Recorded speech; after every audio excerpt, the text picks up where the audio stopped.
Mandi, care aquile, un grande mandi a tutti. Dunque, perdonatemi, ma vista l'importanza dell'argomento cui abbiamo già accennato, ho ritenuto necessario dedicare uno speciale approfondimento alla legge elettorale politica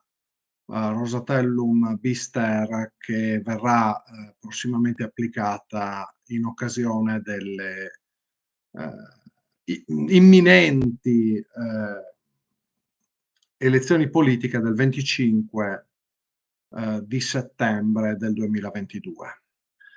Per quanto si tratti di un argomento piuttosto tecnico e forse ostico per alcuni, cercherò comunque di farmi comprendere da tutti, almeno spero. Vorrei però dedicare almeno un video divulgativo a questa questione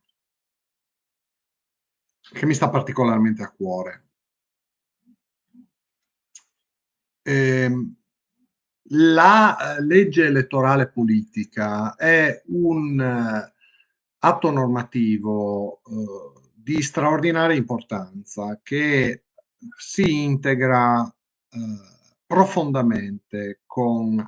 la Costituzione. Pur essendo formalmente una legge ordinaria, ehm, è una legge di rilievo sostanzialmente costituzionale. Tant'è che entrambe queste materie eh, sono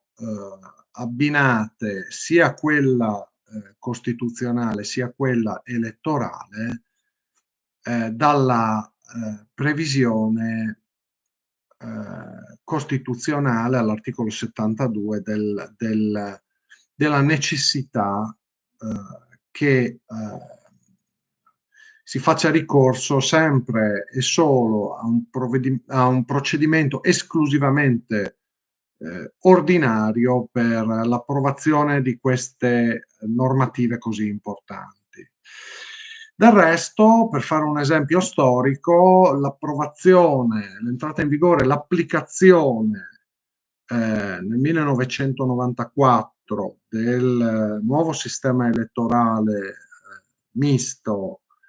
eh,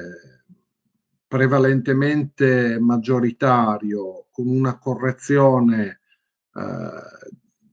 proporzionale per un quarto, diciamo, del cosiddetto Mattarellum del 1994, segnò il passaggio tra la cosiddetta prima e la cosiddetta seconda Repubblica, per cui anche la modifica della legislazione elettorale in realtà dimostra di avere sempre un peso notevole, ecco, quelle che sono le vicende non solamente politiche ma anche giuridiche degli ordinamenti anzitutto costituzionali. E anche il nostro attuale Rosatellum bis-ter, riformato a seguito della riduzione dei seggi parlamentari per effetto del taglio consistente disposto per più di un terzo in entrambe le Camere dalla legge costituzionale 1 del 2020, è un minotauro, no? Un sistema misto, ma attenzione, è molto diverso rispetto al vecchio Mattarellum. Si tratta, per quanto riguarda il Rosatellum bis-ter, già applicato il 4 marzo del 2018 e che verrà applicato per la seconda volta il 25 settembre del 2022, si tratta di un Mattarellum completamente invertito. Perché? Perché In quest'ultimo sistema misto attuale è previsto diciamo un terzo di uninominale in sistema maggioritario e diciamo una prevalente parte proporzionale per i rimanenti 2/3, organizzata su collegi ovviamente plurinominali. I problemi nascono soprattutto dal divieto di preferenza e dal divieto di voto disgiunto tra queste due diverse parti del sistema misto. Quest'ultimo divieto determina un blocco totale tra le due parti del sistema misto che vedremo si integrano tra loro con una corrispondenza sostanzialmente piena e tendenzialmente perfetta, quasi biunivoca. Nell'ambito di un sistema misto che non era versatile, non era libero come il vecchio Mattarellum, ma è viceversa irrigimentato, irrigidito, rigidissimo nel Rosatellum-Bister. Quindi hanno rivoltato il Mattarellum come un calzino e il risultato, lo anticipiamo già, è chiaramente incostituzionale. Vi è infatti, contrariamente rispetto al Mattarellum, che è un utile termine di paragone, un utile termine di confronto anche per toccare con mano quelle che sono le gravi incostituzionalità del Rosatellum-Bister. Ecco, in quest'ultimo sistema, dicevo, vi è una scheda singola alla Camera e manca il sistema di scorporo diciamo tra le due parti al Senato.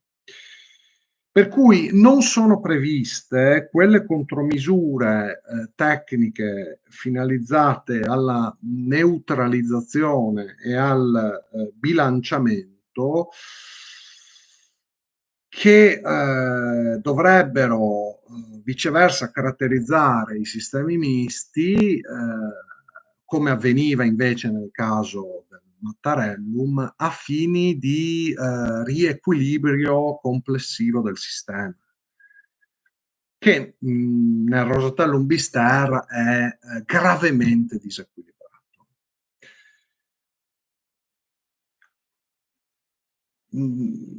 Anche se non è immediatamente percepibile, insomma, si riscontra in quest'ultima legge elettorale una corrispondenza biunivoca praticamente piena tra le due parti del sistema misto, perché chi vince col 40% nel proporzionale, e non è un'ipotesi peregrina questa, basta ricordarsi della vittoria renziana alle europee del 2015, oppure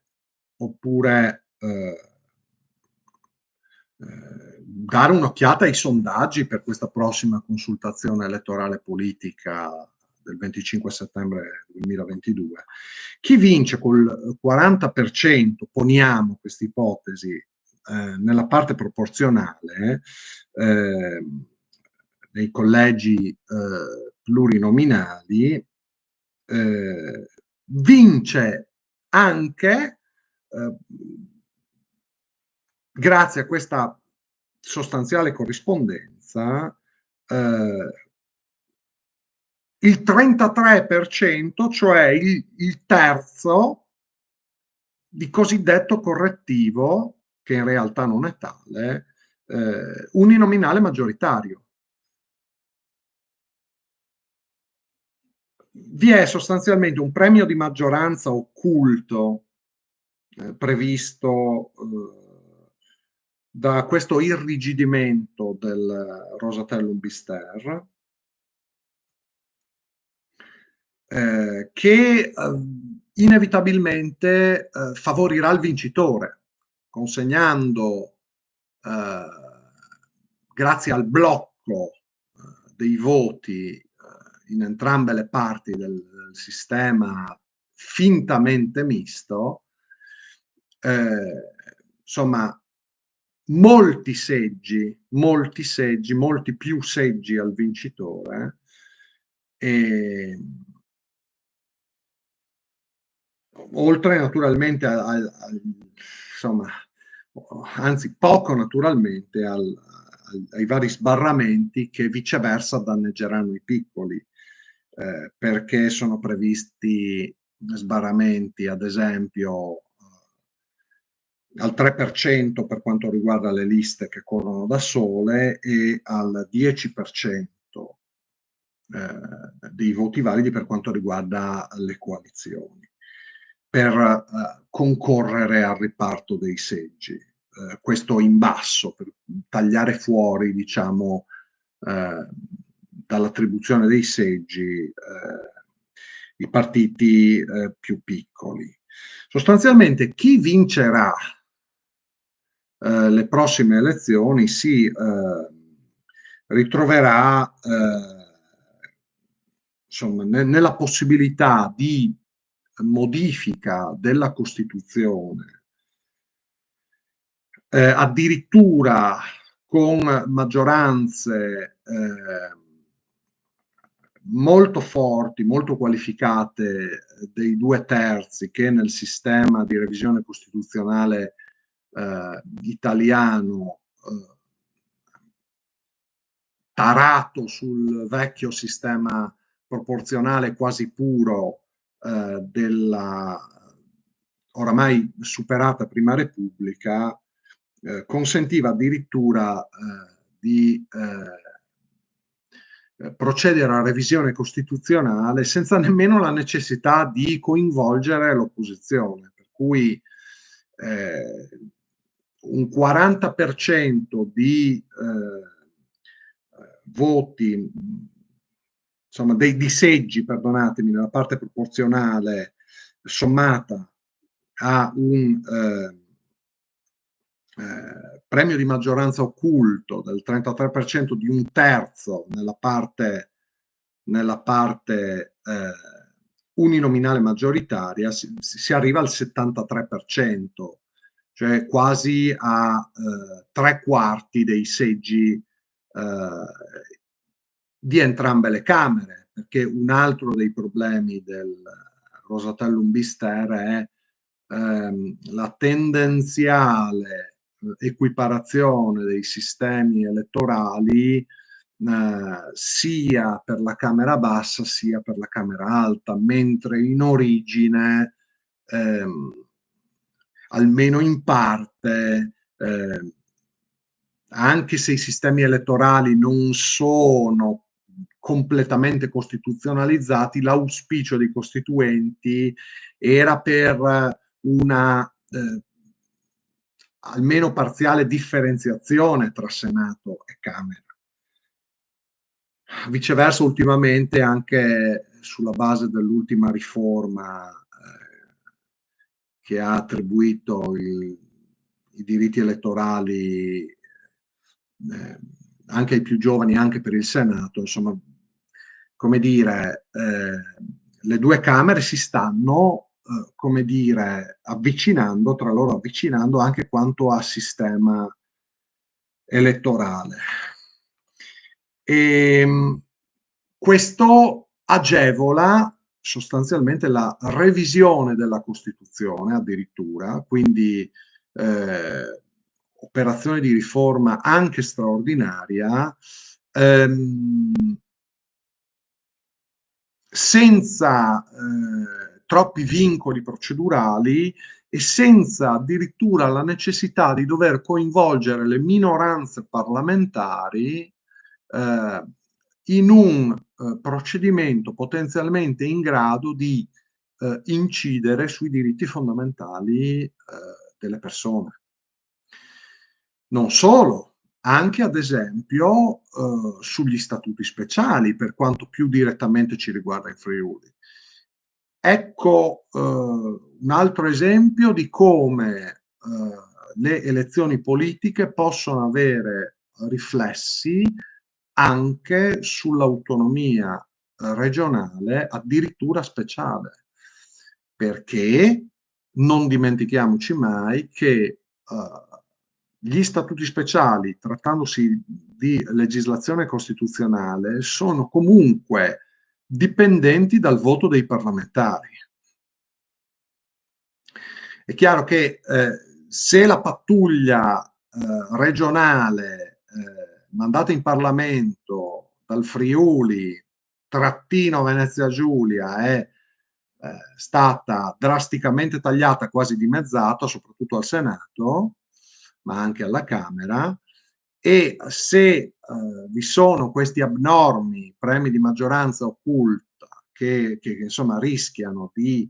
consegnare anche solamente una coalizione, poteri sostanzialmente costituenti di fatto svincolati da qualsiasi reale limite, voi comprendete come vi siano tecnicamente grossi rischi a tenere in vita questa legislazione elettorale abnorme che purtroppo verrà applicata il 25 di settembre del 2022 anche a causa della fine anticipata della legislatura. Ma in realtà comunque sarebbe stata prima o poi applicata, tra l'altro nuovamente, perché ha ricevuto già una sua prima applicazione. E perché in tutto questo tempo, dal 2018 al 2022, il Rosatellum Bister, pur criticato da varie parti, non è mai stato riformato? Perché ormai la democrazia italiana è in stato semplicemente comatoso, per cui viviamo in una democratura nella quale i partiti politici sono stati svuotati, non sono più, come dire, caratterizzati da un ordinamento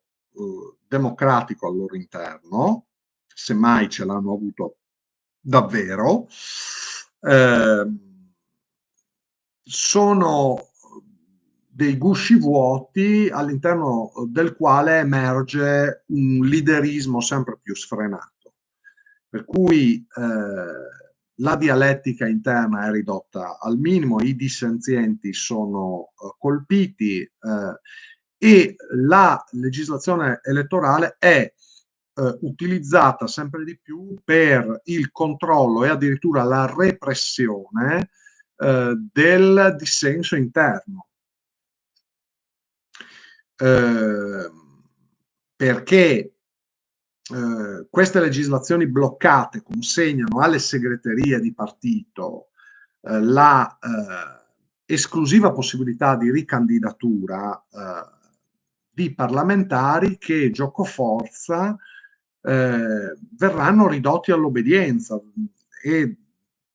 sotto ricatto verranno ammaestrati a seguire sempre, in ogni caso, la linea di partito, la linea dei capi partito, che saranno gli unici a fine legislatura a decidere come dire, diciamo, sul possibile secondo giro o meno. Ecco. E così si spiega la conversione in legge di tutti i decreti legge liberticidi incostituzionali portati avanti dal governo Draghi nell'ultima legislatura. È evidente, il Parlamento ormai è completamente svuotato ed è controllato da pochissime persone, è ridotto a una massa di gente ricattata che viene lautamente retribuita solo per schiacciare i pulsanti di votazione, diciamo, secondo quelli che sono i desideri di pochissime persone che stanno sulle dita di una mano ancora un po'. Le decisioni vengono prese ormai all'esterno delle aule parlamentari, comanda il governo che sta accentrando poteri sempre più vasti e pervasivi in maniera davvero pericolosa per la tenuta del sistema democratico, e il Rosatellum Bister non fa altro che peggiorare tutto questo. Si tratta semplicemente della terza legge elettorale politica incostituzionale consecutiva che ci ritroviamo sotto lo Stato italiano per quanto riguarda l'elezione del Parlamento di Camera e Senato. Perché il Porcellum, il cosiddetto Porcellum, venne annullato dalla sentenza 1 del 2014 della Corte Costituzionale, proprio in quanto legge totalmente bloccata, che consegnava alle segreterie di partito poteri di vita o di morte sostanzialmente sulla composizione delle Camere, svuotando gli effetti del voto degli elettori, poiché l'elezione dei parlamentari veniva determinata molto semplicemente dall'ordine di inserimento dei nomi dei candidati nelle liste, affidata a procedure spesso opache all'interno delle segreterie dei partiti, dominate dai vari capibastone sostanzialmente, e non possiamo dimenticare anche il secondo annullamento costituzionale dell'Italicum per effetto della sentenza 35 del 2017 della Corte Costituzionale. In questo caso il problema era molto simile a quelli che ritroviamo anche nel Rosatellum Bister, perché il consistente premio di maggioranza veniva svincolato da qualsiasi reale sostegno da parte della base elettorale popolare, e veniva affidato a una finzione giuridica che, indipendentemente dall'affluenza, indipendentemente dalla reale affluenza, anche grazie alla procedura di ballottaggio, attribuiva il famoso 40% dei seggi, quale premio di maggioranza, alla lista più votata.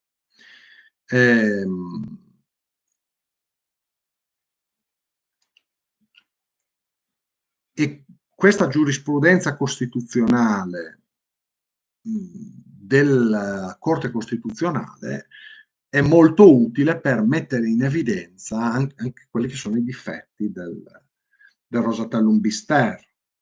che sono amplificati da questo terribile, diabolico combinato disposto che in questo 2022 non fa altro che aggravare ulteriormente il quadro per effetto della legislazione costituzionale di taglio dei seggi parlamentari, un drastico taglio che rende sempre più distante dalla base popolare la rappresentanza parlamentare, svuotandola di effettività, perché basti pensare al fatto che per eleggere anche solo un senatore o un deputato, soprattutto al Senato e soprattutto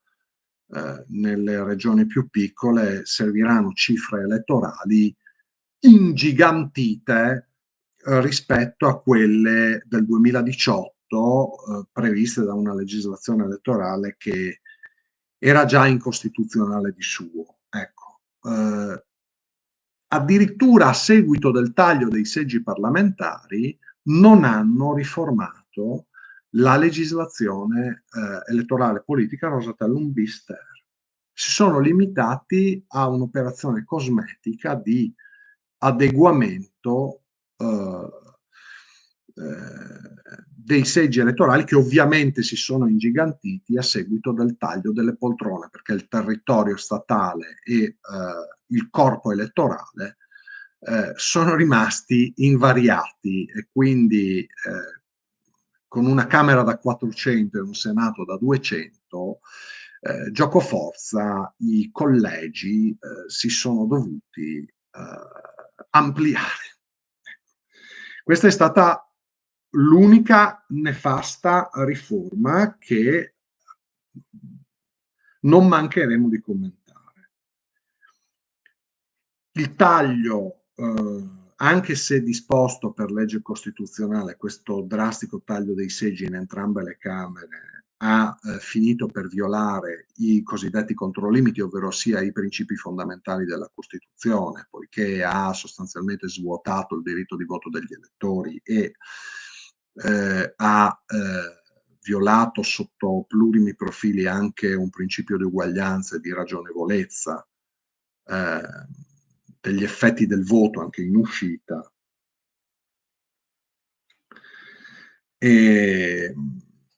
Ma, come dire, come vedremo, la nuova legge costituzionale 1 del 2020 sul taglio dei seggi non è stata soggetta alla giustizia costituzionale, perché non hanno voluto politicamente assoggettarla al controllo della Corte Costituzionale. In un sistema come quello italiano, nel quale anche solo l'accesso alla giustizia costituzionale è grandemente condizionato e molto complicato.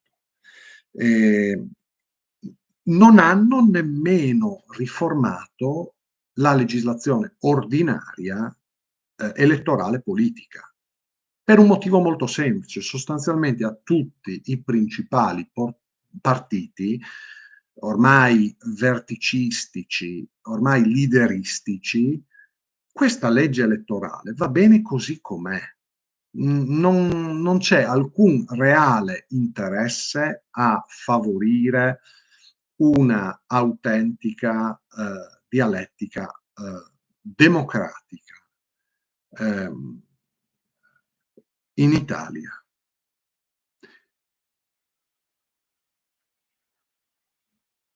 E quindi, in sintesi, ci teniamo Rosatellum bis ter, che è affetto anzitutto da un blocco praticamente totale, pieno di divieti, sia quanto a preferenze sia quanto a voto disgiunto, che davvero condiziona moltissimo l'elettore, addirittura in sede di elezioni politiche, impedendo, sotto pena di annullamento della scheda di votazione, ciò che viceversa è permesso addirittura in sede di elezioni amministrative in un comune grosso.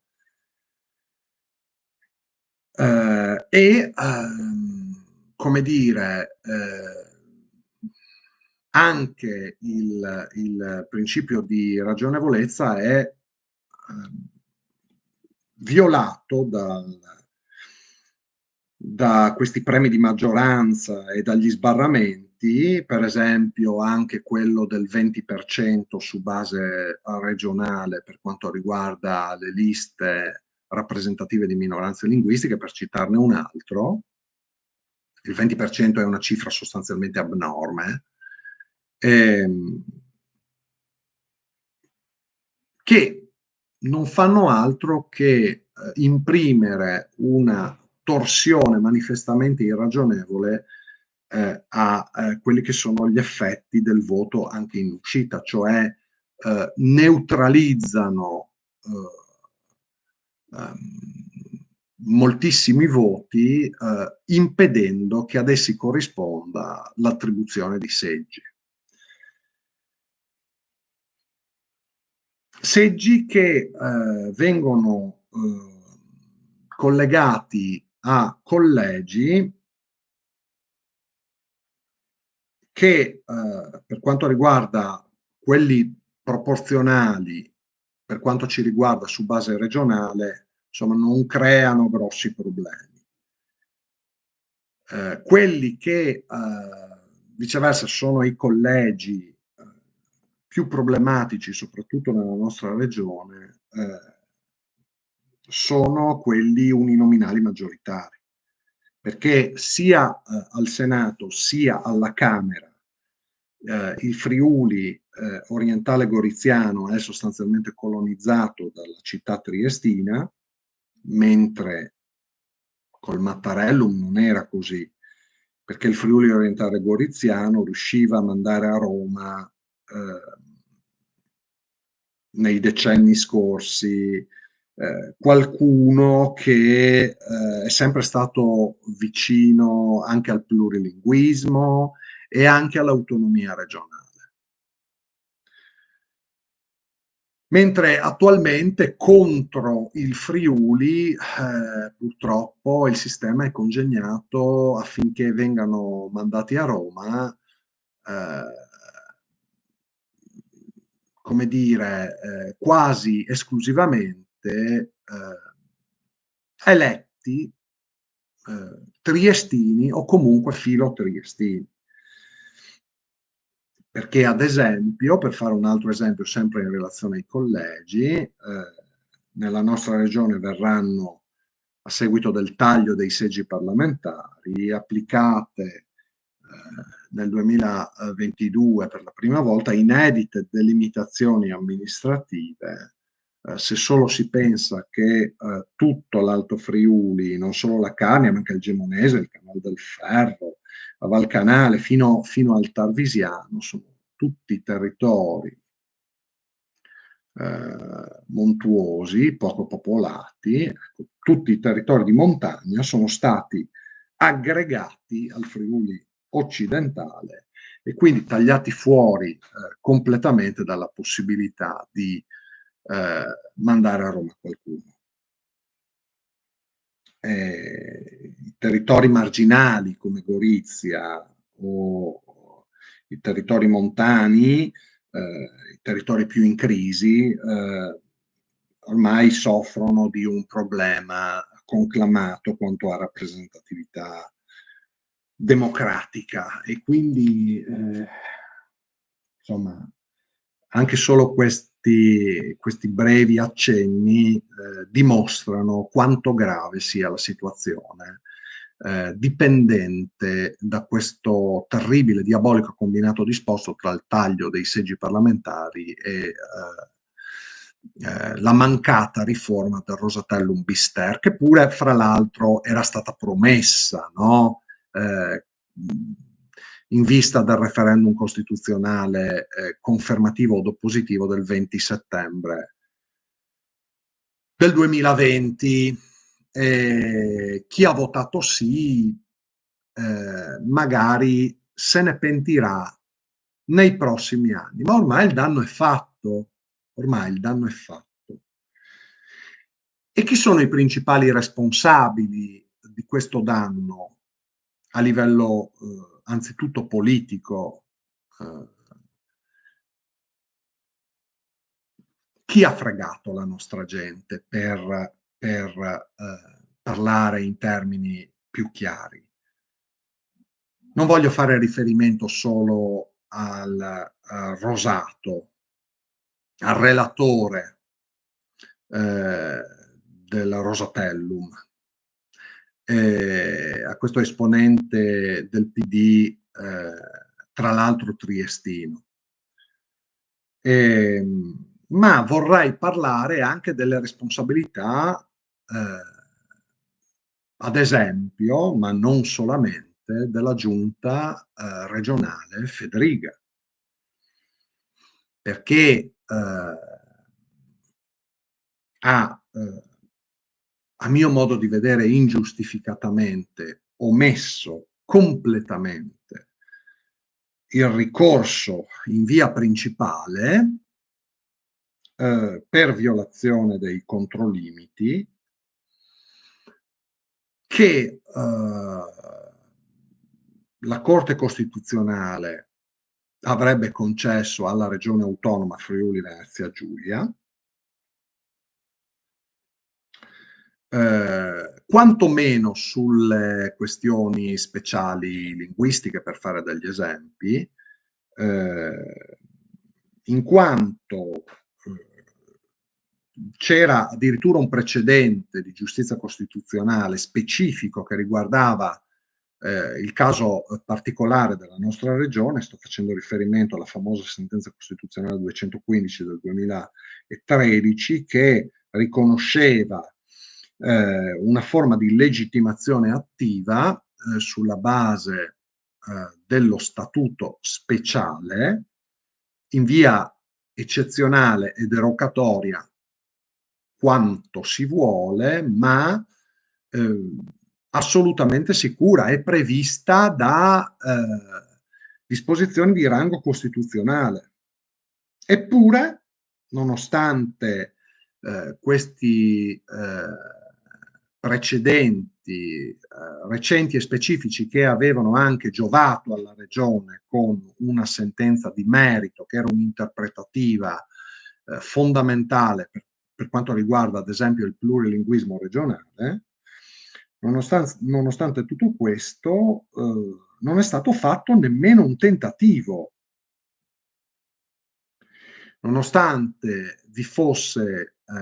la scadenza prevista in questi casi dal sistema di giustizia costituzionale azionato in via principale, e nonostante si fossero registrati addirittura sulla stampa pressanti inviti, anche da parte dei parlamentari eletti in regione. Per cui c'erano davvero tutti i presupposti affinché, la regione si facesse carico, di almeno una parte di tutte queste gravi problematiche che incidono sulla tenuta stessa del sistema democratico sotto la Repubblica Italiana. Eppure la scelta politica, della giunta regionale, Fedriga, competente a, deliberare, il contenzioso, e, insomma, anche del Consiglio regionale tutto, in realtà, che poco sensibile è stato su queste questioni. Insomma, la scelta politica finale è stata un'altra, ovverosia l'inerzia, l'inutile decorso del termine oramai spirato. Ehm, Guarda caso anche il presidente, della regione, presidente della giunta regionale nel 2020, era un triestino, questa volta di centrodestra. Tutta la politica, non solamente italiana ma anche effevugina, ha quindi davvero dimostrato coi fatti, di essere sostanzialmente tutta uguale, filo-triestina e anti-friulana. A loro il sistema va bene così com'è. Ripeto,